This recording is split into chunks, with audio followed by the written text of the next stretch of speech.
All right, welcome back. Today's the igniter. Obviously, we have come pretty far along, and the igniter has been the one thing that I have not been anxious to do. So we have an insulator. This is the insulator shaft.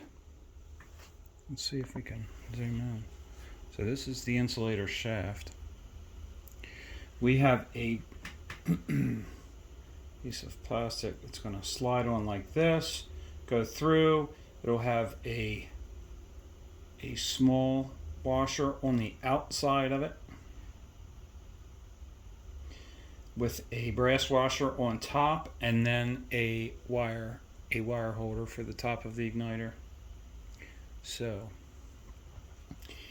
all right, we have a washer on the bottom. Actually, the first thing I want to do is I'm going to take my file. I'm going to take my file, and we are just going to take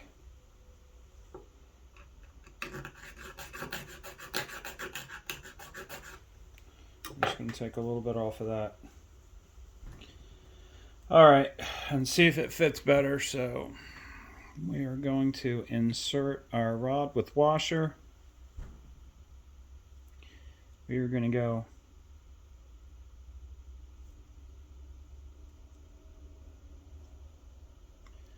up through the bottom of the igniter like that. We are going to place our plastic outer ring with a brass washer on top, and our nut, which is also a wire keeper. So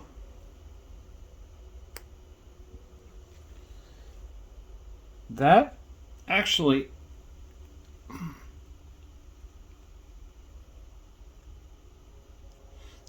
tightened up fairly well, as much as I don't want to. I am going to just try and snug it. I don't even have a wrench that small. All right, you missed that part.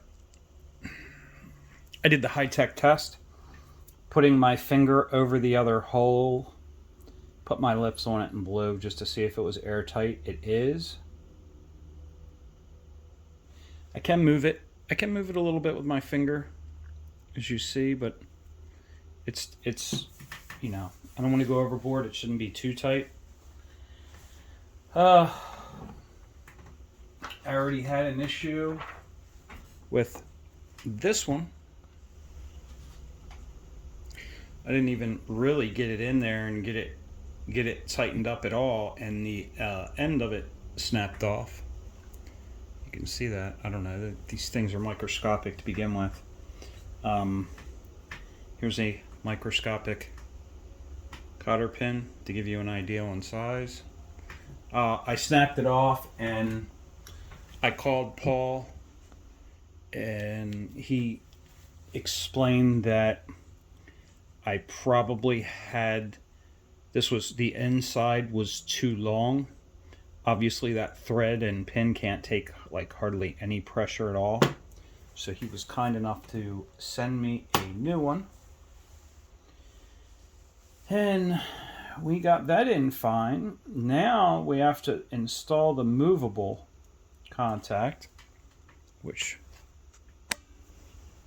let's see.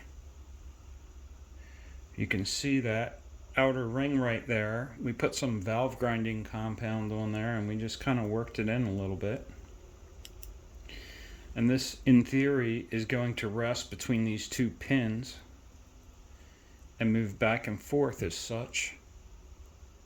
Obviously, this one I think should be the resting point. This will complete our circuit, and when we spring off of it, it should give us a spark.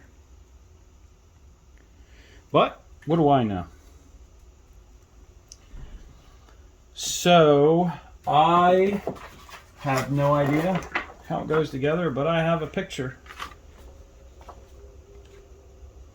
I'm going to hold it exactly the way it is in the picture. I'm sorry, let me zoom you out. I'm going to hold it exactly the way it is in the picture, and I am just going to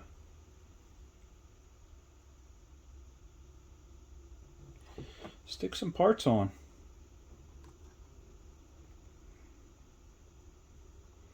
Maybe not. That sucker is tight. Let's see if we can.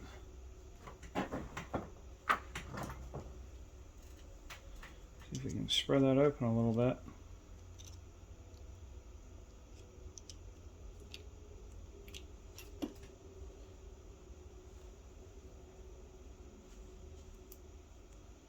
So definitely want to make sure we take our time and get this on in the right direction, because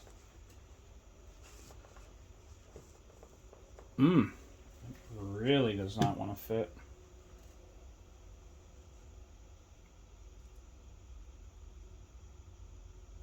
Okay, so those two would go together. Let me see if this one even fits. Alright, so that one fits. Alright.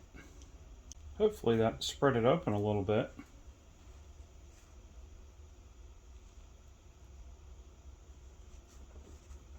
Nope.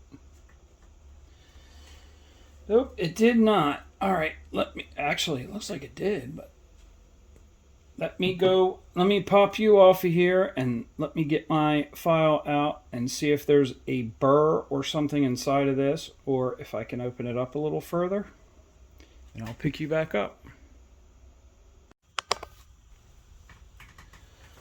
All right, welcome back to the lovely igniter. So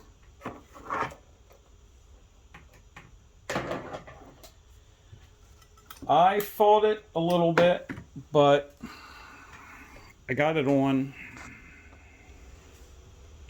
I got it on to the point where it is tight.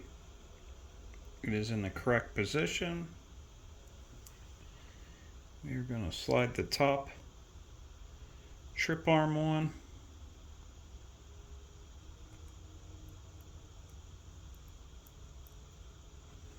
Okay.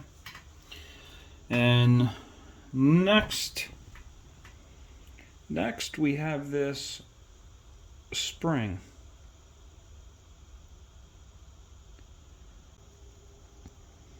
I just pulled it loose off of the hole on the bottom. I'm sorry if you could not see that, but this is something else. So what we're going to do is attempt to use our tweezers. So we are hooked on up here and we are through. We are now going to try and lift this spring and move him around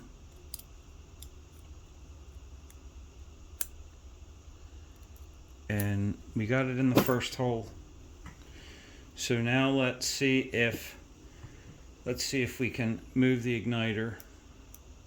Wow. I think that might be enough. Let's watch from the underside. All right, so our placement is off.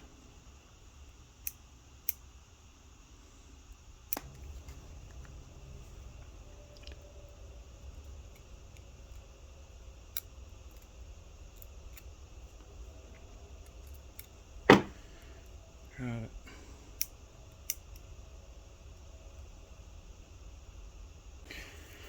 So we will figure out what it takes to install this and pick you back up. All right, welcome back. One last look at our igniter before we go ahead and get ready to put it in. So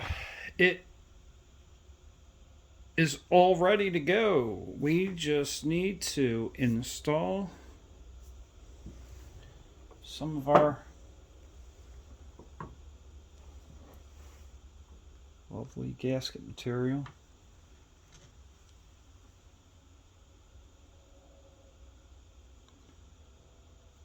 Ooh, that was way too much. Ugh.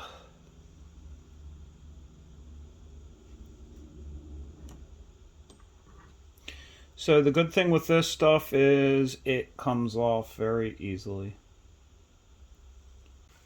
Not sure if you can see that. That's just way too much.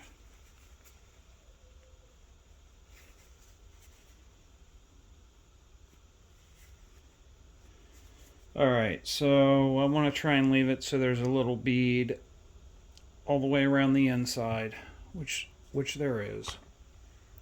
We're going to jump off and go up top. Alright, we are up top. Obviously, not a whole lot's changed with the engine since we put it on the base. We installed the mixer, did the fuel line, so I'm going to try and zoom you in real quick. And what? It is hard just to see the screw holes. Really is.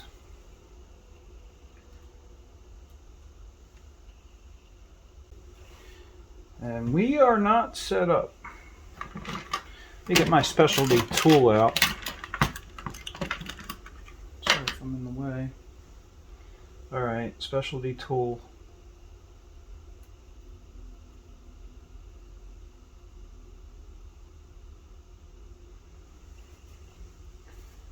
Let me see if that helped.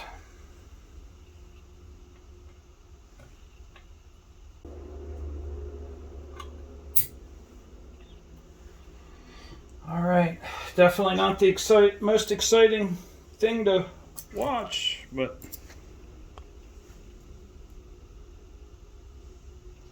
hopefully it will all be worth it, because it is almost time to start it. We still have the flywheels to work on. We have timing to deal with.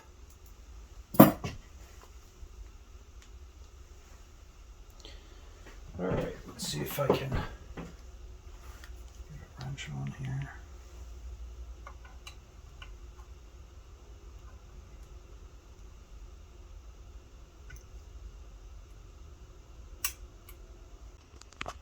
Alright, we're going to leave it alone. We're going to let it set up. And then the next time we are back, we will be working on, obviously, a bracket to go here. We're going to have an arm that'll connect into there that'll give us some adjustment to control our ignition. At that point, we might try and get the timing set first. But that is it. So igniter done. We have oilers, a crankshaft piston, and a pulley left. That's about it as far as parts. Alright, thanks a lot. I'll pick you up next time. Take care.